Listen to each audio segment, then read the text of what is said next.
Olá, eu sou Vanessa Luz e seguimos aqui com a criatividade quântica do livro Consciência Quântica de Amit Goswami. A criatividade quântica não é um processo mecânico, ela exige acesso à consciência superior. Os darwinistas mais empedernidos vão reclamar que o próprio cérebro é o produto da evolução, um processo essencialmente mecânico, linear. É verdade. Mas a evolução não envolve apenas interações materiais, como teorizou Darwin. Com efeito, se a consciência é a base da existência, é sensato pensar que ela tenha um papel a desempenhar na evolução. Agora que você compreende um pouco melhor o papel da consciência criativa, voltemo-nos à máxima da nova era. Nós escolhemos a nossa própria realidade. E se podemos escolher a realidade segundo a nossa vontade, de certo podemos escolher um belo carro, uma linda casa. Bem, você não pode. O erro que cometemos é tendencialmente pensar que escolhemos com nossa própria consciência individual.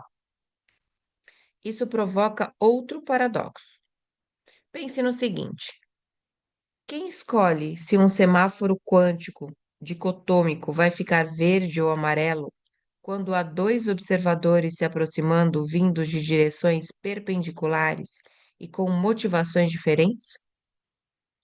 Os dois observadores vão querer que o semáforo esteja verde para eles. Ver figura 3. Mas quem escolhe? A solução é dupla. Ninguém escolhe com base em seu ego individual, e ambos escolhem como consciência não local.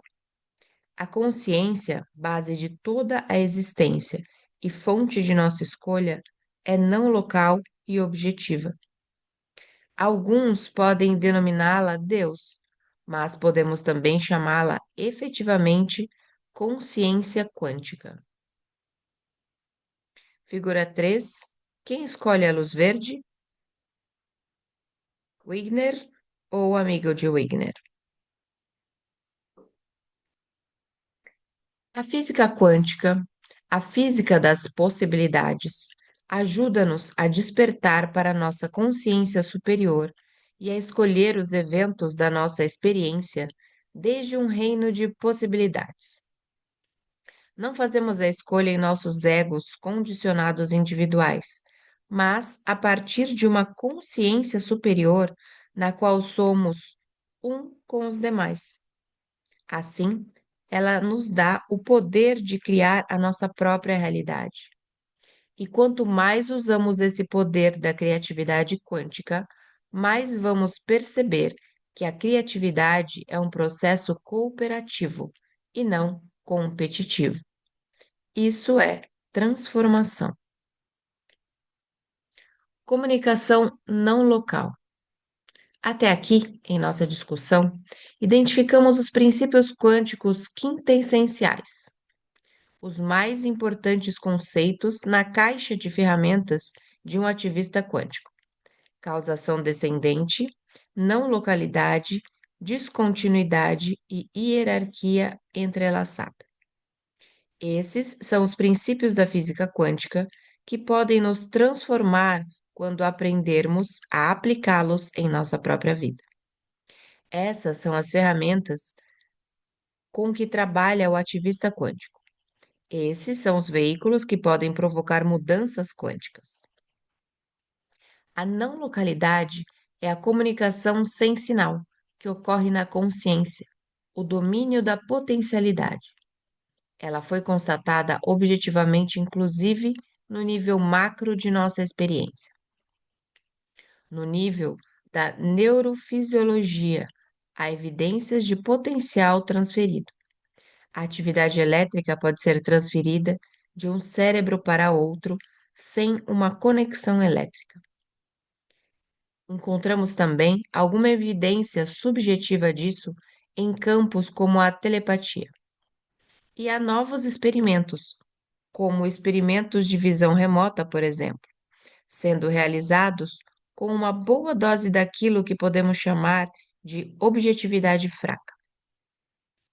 Eles dependem de experiências subjetivas, mas podem ser verificados em um grande número de sujeitos. Sem esse conceito de objetividade fraca como forma de validação, até a psicologia cognitiva teria muita dificuldade para se justificar como ciência. Não localidade é um conceito de difícil compreensão para leigos. Geralmente supomos que a informação precisa ser levada de algum modo para um campo ou através de uma frequência. Mas essa suposição exige que a informação esteja codificada dentro dessas frequências ou campos na forma de pulsos e voltagem no espaço e no tempo, como pulsos de energia sinalizando uma mensagem. Ha, ta, ta, ta, ta, ta, a, ta, ta, ta. Mas isso exige que alguma coisa na mente seja capaz de decodificar essa mensagem.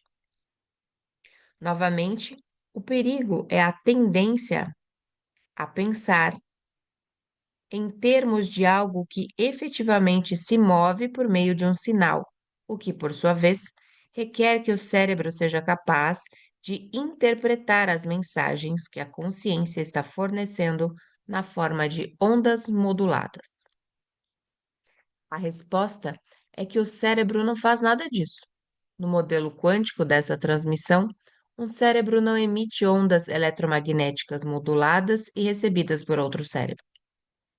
Embora os materialistas se apressem em dizer que é exatamente o que acontece, não há evidências disso. O problema enfrentado pela ciência quântica é que não podemos descartar o fenômeno da telepatia por si mesmo com esse tipo de argumento, pois é possível provar que a telepatia ocorre sem a transmissão de ondas eletromagnéticas, bastando colocar os sujeitos em câmaras impermeáveis ao eletromagnetismo. Nesses experimentos, a informação passa de um cérebro para outro sem a ajuda de ondas eletromagnéticas. Como isso acontece? No modelo da consciência, trata-se de um processo sutil baseado na potencialidade presente na consciência cósmica, que é uma só para ambos os observadores, para ambos os telepatas. Assim, a comunicação se dá quando um observador pensa em alguma coisa, ou mais precisamente, escolhe alguma coisa, no domínio de significados da potencialidade. Como o outro observador está correlacionado com o primeiro, ele escolhe a mesma coisa. Assim, ambos escolhem objetos de significado idêntico ou quase idêntico dentro do aspecto de possibilidades que eles estão processando em seu próprio domínio inconsciente de potencialidade. O cérebro do segundo observador faz uma representação desse significado mental, que parece assim ter sido transferido do cérebro do primeiro observador.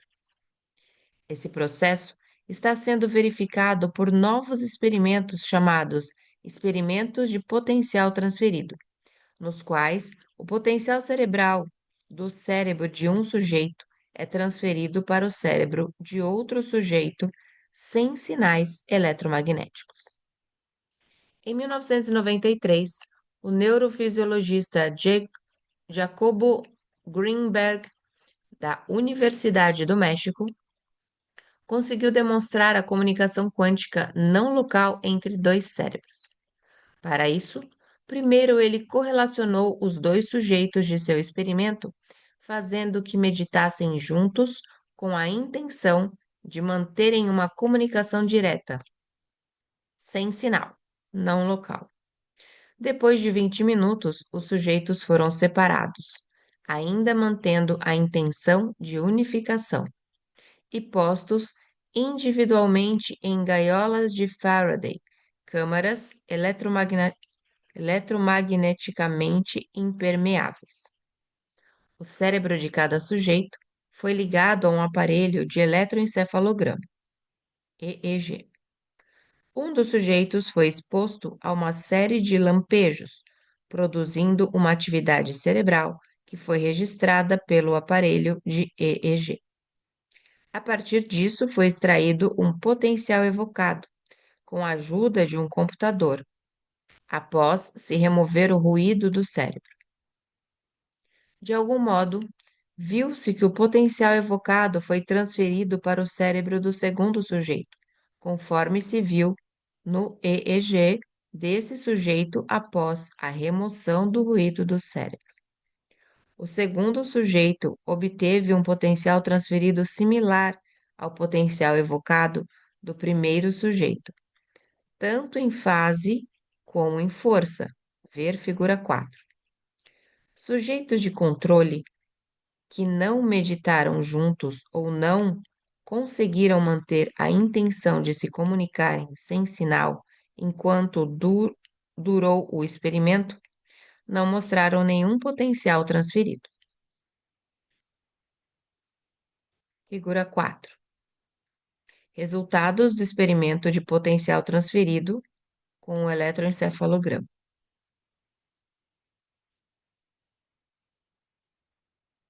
O experimento de Greenberg demonstra a não localidade da comunicação de cérebro a cérebro. E uma coisa mais importante ainda, a não localidade da consciência quântica. De que outro modo podemos explicar o fato de a escolha forçada da resposta evocada no cérebro de um sujeito poder levar à escolha livre de uma resposta quase idêntica no cérebro do sujeito correlacionado? Esse experimento já deve ter sido replicado cerca de 20 vezes. Ver, por exemplo, a pesquisa de Liana Standish e seus colaboradores, ou de Jim Hadin, pesquisador do IONS. Provavelmente, o aspecto mais importante do experimento de Greenberg é o poder da nossa intenção.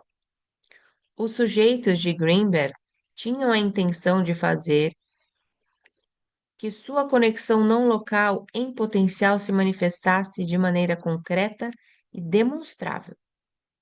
Os sujeitos de controle que não conseguiam manter a intenção não puderam manifestar um potencial transferido. Experimentos como esse estão revolucionando nossa atitude perante a consciência não local. Se o potencial elétrico, a atividade elétrica, de um cérebro pode ser transferido para outro cérebro sem uma conexão elétrica, sem a presença de qualquer onda eletromagnética, como podemos negar a existência de uma sutil conexão não local entre dois cérebros? Essa interconexão é o que chamamos de consciência. Hierarquia entrelaçada e descontinuidade.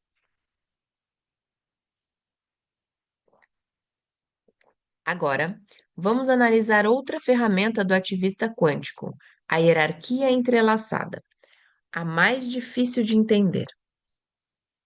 Todos compreendem a hierarquia simples no sentido social, monarquia, patriarcado, oligarquia, etc., que consiste no domínio de um grupo sobre os demais. A hierarquia simples, que a ciência materialista nos apresenta, diz que partículas elementares formam átomos. Átomos formam moléculas. Moléculas formam objetos maiores. Essa hierarquia simples baseia-se na causação ascendente e é uma descrição bastante precisa dos objetos materiais não vivos.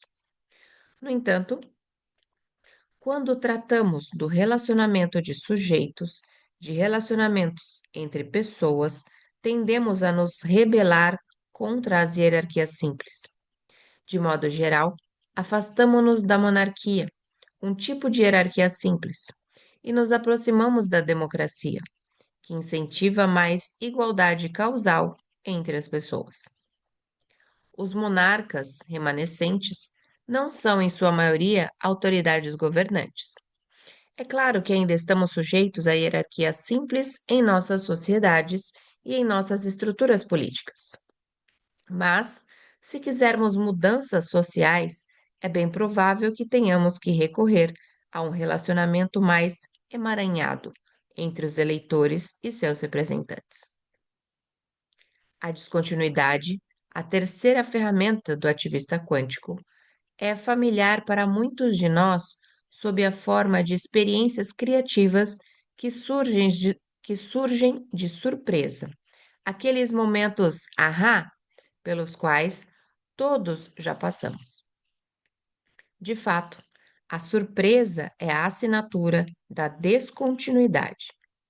Naturalmente, na melhor das hipóteses, as experiências criativas são levemente objetivas, mas evidências objetivas de descontinuidade surgem de forma significativa até na evolução biológica, um fato que costuma ser menosprezado pelo materialismo científico. Se você diz que a evolução é apenas um movimento da matéria, você captura somente a parte lenta e contínua da evolução. Mas existe outro tipo de movimentação na evolução, mais abrupto, que os biólogos Niels Eldredge e Stephen Gould descobriram na década de 1970. Eles deram a esses saltos evolutivos o nome apropriado de sinais de pontuação, no discurso contínuo da evolução darwinista.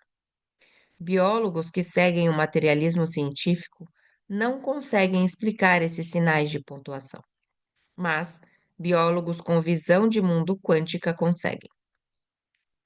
No modelo quântico, esses sinais de pontuação são simplesmente saltos quânticos de criatividade, criatividade biológica. Ver meu livro Evolução Criativa. Se adotarmos essa visão, então a evolução é uma evolução da consciência. O darwinismo limita o ritmo e o escopo da evolução ao insistir na continuidade. Mas, para explicar a evolução num nível macro, de uma espécie para outra, quando a evolução envolve um novo órgão, por exemplo, precisamos invocar esses saltos quânticos. Ademais, os dados apoiam essa visão.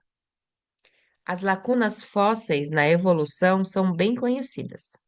Cientistas que não querem abandonar o modelo contínuo de Darwin encontram alguns intermediários para preencher essas lacunas, mas vão precisar literalmente de milhares e milhares para resolver essa anomalia central do darwinismo. A noção quântica de descontinuidade, por outro lado, resolve essa anomalia e remove os limites do modelo de Darwin, baseando-se na não localidade, na hierarquia entrelaçada e na descontinuidade. Essa ideia abre a porta para a criatividade em todos os níveis: biológico, material, cultural e psicológico. Ela nos apresenta um processo evolutivo que pode realmente nos levar adiante. Exclusão ou inclusão? O materialismo científico tornou-se um dogma e dos mais exclusivos. Ele exclui a espiritualidade, as artes e os aspectos importantes da psicologia, como o inconsciente na psicanálise e na psicologia profunda. Ele não admite muitos dos métodos alternativos de cura que as pessoas têm considerado úteis há séculos, como a acupuntura, a tradição oriental da Ayurveda e a homeopatia, descoberta mais recentemente. Segundo a ciência convencional, tudo isso é bobagem e deve ser ignorado. Ironicamente, estudos recentes mostram que 70% da cura por drogas farmacêuticas devem-se ao efeito placebo, que é um efeito da mente e do corpo, e, portanto, excluído pelo materialismo científico. De modo análogo, os materialistas científicos ignoram o novo paradigma da consciência postulado pela visão de mundo quântica. Como superar isso? Como chegar a uma filosofia científica inclusiva e não exclusiva? A única maneira que consigo imaginar é recorrer ao ativismo, à defesa e à aplicação consciente de princípios quânticos que podem nos orientar solidamente na busca por mudanças por meio de escolhas. As pessoas costumam reclamar que os ativistas tentam mudar o mundo, mas nunca mudam a si mesmos. Na física quântica, mudar a nós mesmos é fácil, pois sabemos como, por meio da criatividade. A criatividade satisfaz. Todos querem ser criativos de algum modo. É assim que cada um de nós se torna único, e também é assim que podemos cooperar. Dessa forma, o ativismo quântico nos mostra, o ativismo quântico nos inspira a mudar à medida que tentamos mudar o mundo. A meta do ativismo quântico é uma vida com mais plenitude, pois há mais interação. Como ativista quântico, posso realmente dizer que consigo viver, até certo ponto, com percepção consciente. Posso levar o bem às pessoas com quem me relaciono. Posso ter amor em meus relacionamentos íntimos. Posso ser justo ao lidar com os outros. Posso discernir o certo do errado. Posso admirar a beleza e a harmonia. Como ativista quântico, posso interagir em mim, posso integrar em mim o místico, o poeta e o cientista. Posso combinar ciência e espiritualidade, arte e humanismo, e todos os outros potenciais positivos que nos tornam humanos. Pessoalmente, meu ideal é integrar as potencialidades do grande poeta místico Rabindranath Tagore e as do brilhante cientista Albert Einstein. Admiro que isso soa extremamente ambicioso. Admito que isto soa extremamente ambicioso e não sei dizer quanto tempo vai levar até a humanidade atingir essa meta. Mas sei que considera-se você, considere-se você um ativista quântico ou não, se está trabalhando para integrar e incluir, se está adotando uma postura criativa diante da mudança, então você é de fato um ativista quântico que compreende implícita ou explicitamente a essência da visão de mundo quântica.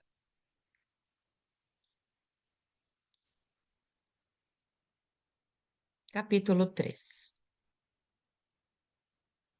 A física do sutil. Vamos deixar este capítulo para o próximo dia. Se você está gostando ou amando toda essa descoberta, se para você é novidade, inscreva-se no canal, aproveite essa oportunidade e compartilhe esse vídeo com alguém que você queira compartilhar tanto conhecimento novo. Leia a descrição do vídeo, comente aqui para que mais pessoas também possam receber esse vídeo através da sua intenção. Um beijo no seu coração e nos vemos na próxima leitura.